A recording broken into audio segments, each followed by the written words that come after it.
আহলে সুন্নাত। বর্তমান সময়ে আমাদের এখানে হচ্ছে আহলে হাদিস। হবো কোনটা, আহলে सुन्नत ना अहले हदीस? एक साहब ने कहा था कि हम अपने टूटे फूटे इल्म के जरिए ये मालूम कर रहे हैं कि जन्नत में सिर्फ एक ही फिरका जाएगा, उसी का नाम है अहले हदीस। मैंने उस वक्त कहा था कि भाई अहले हदीस नाम का कोई गोडाउन तो दुनिया में है नहीं, तो माल निकलेगा कैसे?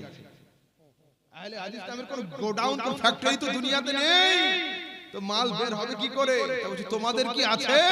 বলে আলহামদুলিল্লাহ গোডাউনও আছে, ফ্যাক্টরিও আছে, কোম্পানিও আছে, রিটেলও আছে, পাইকারিও আছে।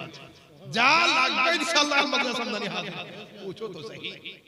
तो मैंने कहा खोलिए सियासत की तिरमिजी शरीफ के अंदर ये जुमला मौजूद है, अहलुस सुन्नत वल जमाअह।